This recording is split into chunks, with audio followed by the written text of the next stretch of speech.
Hello, hello, folks. Welcome to season 4 of our On the Call series produced by the Stars Among Us. I'm Ozzy, as you know, and I thank you for tuning in to this thank you tour of mine, as each episode is a thank you card to someone who has impacted my life. And on this first episode, the opening episode of season 4, I'm shining light on PERNELL Walker. Hello, PERNELL.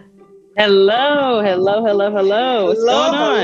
Hello. So what's happening now is I'm going to let my audience know a little bit about PERNELL that they can't find, or they can also find with other things on your IMDb.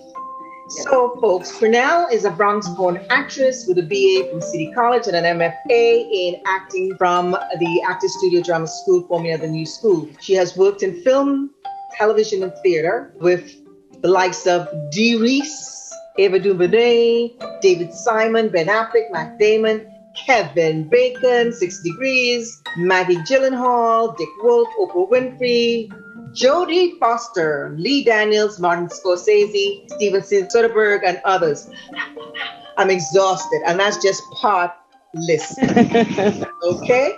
PERNELL and I met on the film by Dee Reese back in 2011. I believe, Haraya. I played her mom. And for her role, Laura, as she played a gay woman, she was nominated for the Black Reels Award for Outstanding Actress. And I feel there are some other outstanding actress awards that are coming her way with the way and the roles that she's working. Oh, thank you. You're welcome. And with that, in about 2012, she opened up a reading series, and I was honored to open that series with a piece that I was writing, and then she called me back to close it, which was a stunner at the end of the series, and and that helped me so much in my writing that again I am in debt to Miss PERNELL Walker. Even though I still look at her as my daughter, because she's my daughter. So that was 2011, 2012. 2013 comes Butler, right? Mm-hmm. I look at her role there in Butler as an essential worker. Essential worker. Yes. Then in 2014, we got Annie, where she played the auditioning mom. When We Rise, she played Gwen, again working with Dee Reese, 2017. The Deuce, 8 episodes as Ruby Thunder Thighs, very well known to date with creators from The Wire. Yes. And in this one, Ruby Thunder Thighs was a prostitute. So we're looking at roles of the maid, the mom. She was in Law and Order 2018, Adventures in America, now playing another 8 episodes in a comedy. Then we go back to Ava DuVernay, When They See Us, 2019, Gina. I love the lines, his 15 minutes almost up. Makes you think about what we're 2021 right now. Yeah. And then we close with her on City on a Hill 2021, Grace Campbell, 8 episodes. There's something about that 8 that seems to be speaking to me. And now she's a mom. So what I have found that people have described you as fearless, transformative. But I've also found that the roles that you're in have shown a lot of humanity, whether you're playing a prostitute, mother. Thank you. And yeah. What are your thoughts about that? But that's my main goal as a storyteller, Whatever the writing says, I have to find the heart of that person, because everybody's not perfect, but everyone is human. So I have to find that humanity for myself in my work, so I can see what's similar between that character and me and what may seem different, but still some aspect of me coming through that difference. So, yeah. What is also interesting in listening to the conversations you've had with others is that you've always seemed to be stumped about finding actors who are at the top of the game that you have the opportunity to work with as being nice, grounded, welcoming, and collaborative. Oh, yeah. I love it. I've worked with a lot of great people And nice, they're really nice on set, you know. Kevin Bacon was like really a gentleman and just really a sweet person. You know, he talked about his daughter on set, and coming from New York, he was big in the theater scene and moving out to LA. But everyone I've collaborated with, I'm so grateful that everyone was just down to earth and just ready to dissect the scene and collaborate and be open to my interpretations of things. That was what I was going to ask you. Did you feel comfortable in saying, well, this is how I see it, if there is a different view as to how someone else may see it? Well, usually what's on that page, whatever they write, I will take that in. And from whatever they write, I will create from that and add myself into it through creating a character bone structure. There was this book called The Art of Dramatic Writing. And they have a really great character bone structure, like a census, and you answer these questions about the facts about your character. Who are they? What's their sociology? What's their background? They have education. How do they walk? How's their posture? And it really helps me be to the T, very accurate and specific. So I just take from what they give me on the page. And once I get to the point where the cameras are rolling, I'm pretty much prepared in that character development, because I found the spine and the skeleton of the character, and all those other things just come when you put that makeup and you put the costumes and you start to walk into that character and find their spirit. It's really amazing. It's kind of like a puzzle. You know, you have your separate pieces, you have the script, you have the makeup and costume, and then you have to infuse yourself within what's going in the scene and really find out what's going on. It's like when meal, it's the meat and potatoes, and then you have the seasoning. Yes. So I do my best to be to the page as much as I can. I love a lot of times when nice mistakes happen that really reveal even more of the character. And sometimes they keep that in there, you know? So yeah, it's a whole process, because what I had to learn was that the process of character development, it doesn't change from theater into film into TV. You're doing that same investigative work. What I learned was it was like a puzzle, putting all the pieces together, and that the process of theater, the process of character development from theater into film and TV is really not that different. It's just a different medium. So you still have to do your transformational, multi-layered character development so they feel real. And when I understood that, that's when I started booking more in TV and understood what can I add to it. You know, it's the same type of work. It's investigative. You're putting the pieces together, what's given. And I love it, you know. So would you say also the character is one thing, but when you're on set, what is it you love with reference to being on set outside of the character? It's like it feels like a creative party to me. You see all of the elements coming together with the scenic design, gives you the place, the costumes, and a lot of times the director and the writer will be on set to see what you do and how you create with their words. I love set life. I really do. Because I've begun to appreciate crafting a performance. Now we're in the age of, we're doing our own self-tape. And at first I was like, oh my God, I have to be the camera person, the makeup person. Right. But when I get down to doing it, all this prep, the makeup, learn the material, I find myself loving the process of crafting a performance. I will play back what I did in the self-tape to see, okay, did I hit every note? Is this clear? What's going on here? Top and bottom. And sometimes I'll do a lot of take of something until I feel in my spirit, like, I feel that is the one. And I'll keep looking at it. Right. It's very interesting. A lot of times people say, oh, you must love to go to see the movie. I really don't. I love seeing great work, but I find myself at times when I go to see a movie or a biopic or something, I'm working in my head. I'm seeing what kind of story they're telling in the tone that they're telling, how they characterize everybody. It's like, because this is what I do, I'm always looking outside and I'm like, oh, okay, let me see what they're doing. And instantly I can tell if they're right on. And sometimes I can tell, for better or worse, if it's just going left. And I'm like, oh, okay.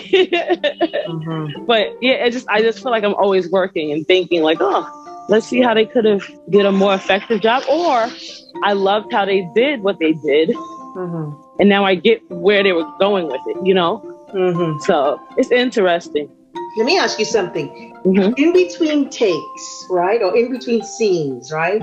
When there is a little bit of a downtime, do you tend to stay in character if you have to pull up that character again on the next take or scene, or can you step out of character and get back in? I can step out and step back in. You know, I'm not in character during lunch. I'm not in character in between when I have to wait for something. But I will say this, once I am dressed, you go on set and you know the who, what, when, where, and why of the scene. You start to just drop right in. However, if I know I have an emotional scene, that time in between scenes, I am getting myself in my headspace of where I need to go emotionally. I may use some gospel music and maybe read a Bible because I feel like what we're doing, and I may sound crazy, but I feel in my spirit that if you want to do a really great storytelling experience, you have to really go down to the root and soul of that character. And a lot of times we have really wonderful storytellers who do that. I say they're like shaman. You know, we pull from the invisible and make everything visible from what we create in our mind and how we see the words and interpret them. For emotional scenes, I tend to go away into my own headspace, review the script, and in between scenes, I have to just stay dropped into where that emotional stuff is. You don't cry yourself out in between takes, and then when you get to the camera, it's like, oh my God, nothing. But you're just kind of priming yourself. You understand, and where you need to go. I tend to, if it's not an emotional scene, I know how to drop back into character once they're having roll camera and we have rehearsal and blah, blah, blah, blah. It's kind of seamless, but I really say the prep. It's all about the prep.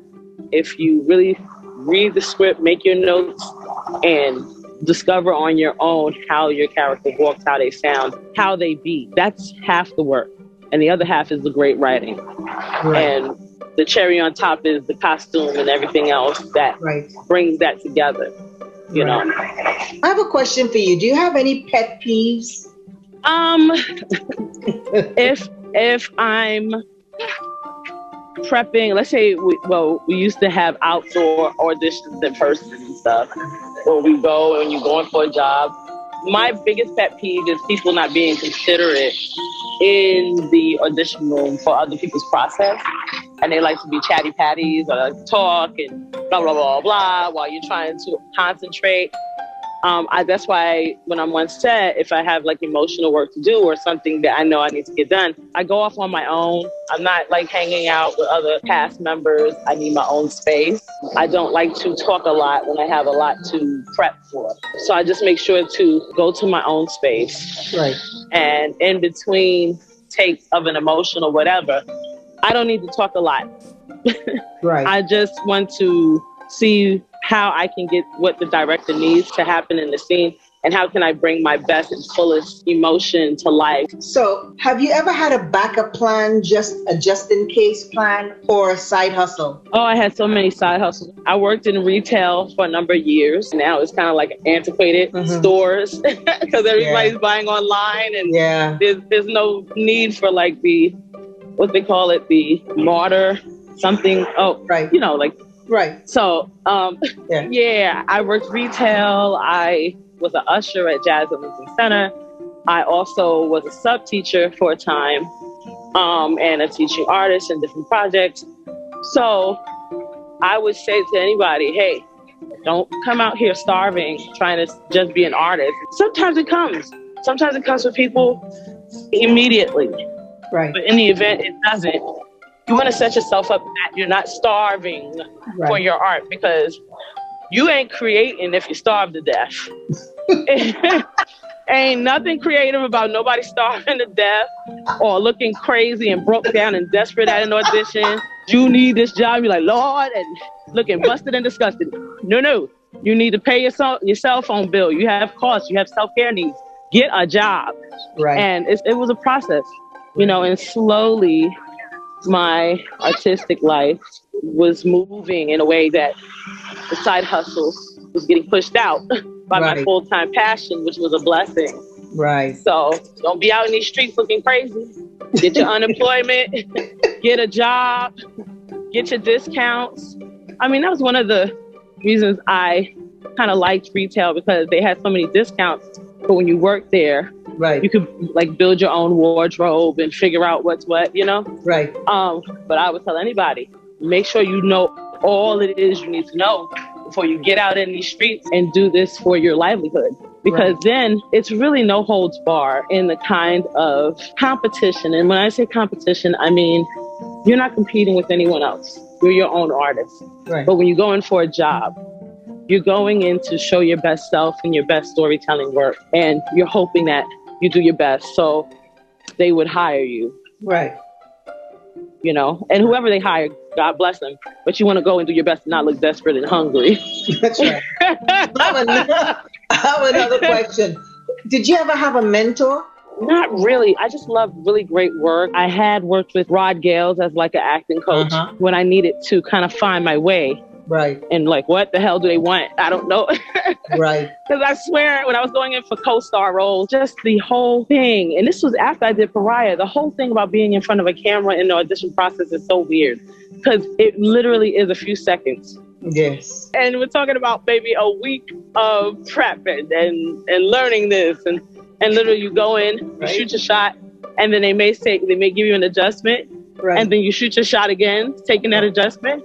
But it's so weird. And you come out and it's like, because you're so, you're all hyped up and literally under a minute. Okay, thank you. And it hasn't changed now that we're doing it on our own down, right? Yeah, that's true. So let me ask you, I'm going to ask you a couple of other questions now, because you and I are both Virgo ones.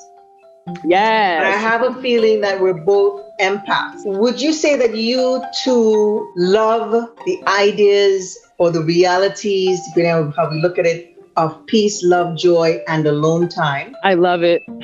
Maybe critical, especially of ourselves, but loyal as all get out. That we feel that common sense is an uncommon commodity. Facts. And always looking toward improvement, but can be overthinkers. Caring, showing love through acts of service, and major givers. Yes, no, add to, or what do you have to say to that? I believe it. I can definitely feel when I need a break and I need to recharge. Let's say things from my parents, errands, and I'll get to a point and I just say, listen, I'm going for a walk. I need some time for myself. And I'll take that time. But let me ask you, would that be something that you'd find more so now based on what we have been through as human beings since March of 2020? That we're giving more self-love? Yes. Even more so, I feel like my journey into making sure I listen to affirmations, meditating, I got heavy in it at the end of 2019. Because I was just like, I want to lift my vibration. I don't want to have, whether I get a job or not, to have me in this emotional roller coaster. Oh yeah, up, down, down. And then when you don't have work, you feel like a failure, which you're not. It's just whatever's coming is coming to you in its own time. But I really had to work on cultivating a really great life. And also, by the end of 2020, I was pretty much done with anything toxic that needed to be removed from my life. Right. And whether it be friends that were doing too much and just like, I don't know, that's not where I'm headed. Or situations or whatever it may be. I like to prioritize my peace and work on myself, my healing, and work on my space. You know, I do different things like that. But really, because I'm just like, listen, life is short. And I've heard this saying that what do you want to put in your garden? Do you want to put in nurturing water, or do you want to poison your garden? Right. You know? Right. Absolutely. Absolutely. And life is shorter now. Life is more up in the air now since last year, you Oh know? yeah. I couldn't imagine a variant coming, or a couple of variants coming Right. after this. But I feel like it gave us, because everybody had to be at home, then they got their rest and they got to really see what their situation was Mm-hmm. and how they could make it better Mm-hmm. in any way, or see what it was they were in. Because I mean, Right. people are working, people are trying to make a living to pay their rent, so many costs, we live for costs and da da da da.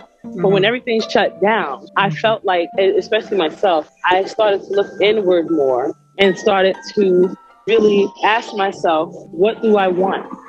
Where do I want to be? You know, what kind of life do I want to have? Mm-hmm. Who do I want to have that life with? Right. Is it working? If Right. it's not working, then it don't need to be there. That's right. You know? Right. So what hobby have you picked up or started up again in the last year? A lot of walking, which I'm doing now. I'm walking in the city. Uh-huh. And I like meditation. I like listening to my affirmations in the morning. Uh-huh. I love going to new restaurants. Mm-hmm. I'm enjoying dating. Oh, It's nice. okay. Nice. I like self-care, Mm-hmm. retail therapy at times. Listen, I am into caring for myself, doing green smoothies, Amen. everything to bring out my best. And also, if I want a slice of cake, I'll have the slice of cake. I'll just walk. Right. Right. But yeah, I just been really good to myself. And also, I took up therapy to work through healing, and it's been wonderful for me. Great. And I didn't know, sometimes you don't know how to, because I'm always investigating characters' feelings, what they're going through. But girl, I had to do it for myself. Mm-hmm. Okay, now that's the real work. Mm-hmm. And yes, Wow. and I felt myself, you know, softening and not having such a hardened stance with things, Right. you know, and knowing what to tell people, even people I love. I need time to myself. Right. I will get back to this. Okay, you know what I mean? So, Right. because it's crazy making. If you don't have time to yourself and you don't prioritize you, you're gonna be resentful of somebody else, and I don't want to be. So, what are two things that hardly anyone else knows about you?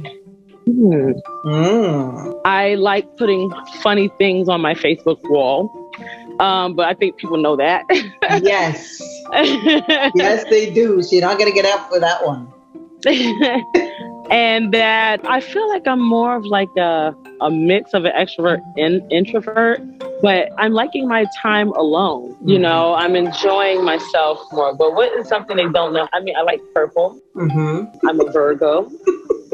I like changing my hairstyle. Oh, that's another thing. Sometimes I change my hairstyle and people don't recognize me, but I just like self-care a lot, you know. Right. Is there a business organization you'd like to give a shout out to that needs help? I want to give a shout out to GEMS, the organization in Harlem who helps get young girls out of sexual exploitation and sex trafficking. Mm-hmm.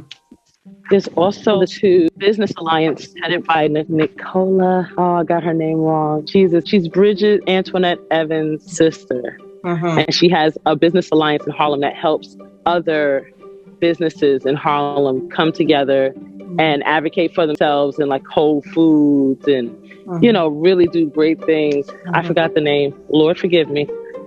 The many theater companies that are helping out and really helping to bring our stories to the front.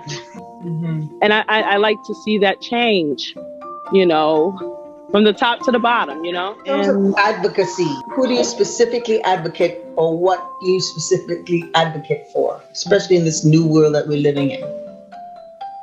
I try to advocate for myself, my self-care. That is a great thing. You have to. It's just because sometimes, and I love working and I love self-submitting, but sometimes it could be a bit much when you have, you know, We have Mm-hmm. back to back to back things. And sometimes I'll find myself in the house for maybe 2 weeks Right. because I've been studying and self taping, and then another one comes self tape, so and you'll get burnt out. So Yeah. I have to know and advocate for myself when I have burnout, or even ask for a longer deadline because I'm not a robot. So let me ask you something. Let's say Mm-hmm. today you got maybe 2, 3 self tapes to do, and you have maybe till Sunday, Monday to do them. But then you feel a little bit tired, and you look at them and you say, "Do I need to take the time off?" Do you decide not to do them? Do you call Well, out or book sometimes out? it depends. If I'm getting 2 self tapes that are around the near times, maybe if I can request to stagger it a bit. And then it's really in preparation. Like if I'm really on it, I will pre-prep. Let's say if it's doing that Monday and you get these on Thursday and it's 2, and let's say they're both 6 pages. Lord have mercy. Yes. I will dedicate maybe a day and a half to learning and going over the sides. Right. Just the sides, understanding it, going over it. And you'll find that it doesn't take a long time to learn sides. It's a matter of prepping for when you have to film and the makeup and what you're going to wear and the light and the camera and all that other stuff. But I like to get stuff in before the deadline if I can, so I can have a life and and don't feel burnt out. Because I'm telling you, that's why I'm out in these streets right now, walking around, because I was like, oh, I'm done with my self tapes. I'm gonna go out and take my time. And also I had painters come in and repaint in my house, so that was a whole shebang. I could put back things in the house, but I was like, I need to get out this house and I need to walk. I got to get out this damn house, because also you don't know what can happen. That's one other thing 2020 told me, because there was a thing when everybody was sheltering in and don't go out. We don't know how this thing is spreading, blah, blah, blah, blah, blah. And you kind of get cabin fever. Yeah. And so now, since it's nice outside, I have my mask. I get out as much as possible. And I love walking and listen to my music. I get out as much as possible. So I'm like, listen, it's a nice day. I'm going to take the day. I'm going to take it. So here we are. Yes. And we're at the end of a wonderful period together. Yes. Thank you, Pernell, and also to my You're welcome. who have spent their valuable time with us today, to say thank you to you too. So please care, share. Remember, when you're on your beat, stay on the sunny side of the street safely. Be mask conscious, because it's real out there. Now, I want to say something else. In between shooting, When We Rise and The Deuce in 2017, you took the time to be there to rally the forces on behalf of my son. During a time I thought I would lose my mind because of his dire health, a time when my whole being was in shock. I was traumatized with what he was going through and what to do. He was on the West Coast, I'm on the East. This coming right after my mom passed, after 4 years and 22 trips overseas to help her well-being before she passed in 2016. You kept in touch, and then so did your mom, and as we still do to this day. We've been able to spend some time together at screenings, with long walks and talks and sharing and such before COVID. Yes. I can't tell you how wonderful it is, able to say thank you in this way for being in my life, from the time I played your mom in Pariah in 2011, to the readings, to my son, and together times afterward. To see your star shine brings me such joy, as I still look to you as a daughter since our set time. Thank you very, very, very much. You're welcome. Oh, you're daughter welcome. Mine. Thank you. Thank you. I appreciate that. So continue to enjoy your walk, and I appreciate your time today. And we have to get together for a little drink and some eats at some point. Yes, I'm with that. Thank you so much. You're welcome. I'll be coming up to the Bronx. Don't worry. I've been getting out. All right. Talk to you soon. Say hello to Mom. All right. Love you. Love you too. Have a good one. You too. Bye. Bye.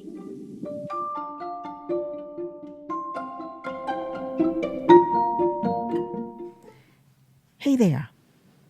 Please help us in our mission to support those facing fatal diseases through our t-shirt sales by donating or shopping at aussiestewart.com or supporting us at anchor.fm/Aussie Stewart. That's ANCHOR.FM/Aussie Stewart. And don't forget to subscribe on our YouTube channel at Aussie Stewart. Yep. Leave a comment.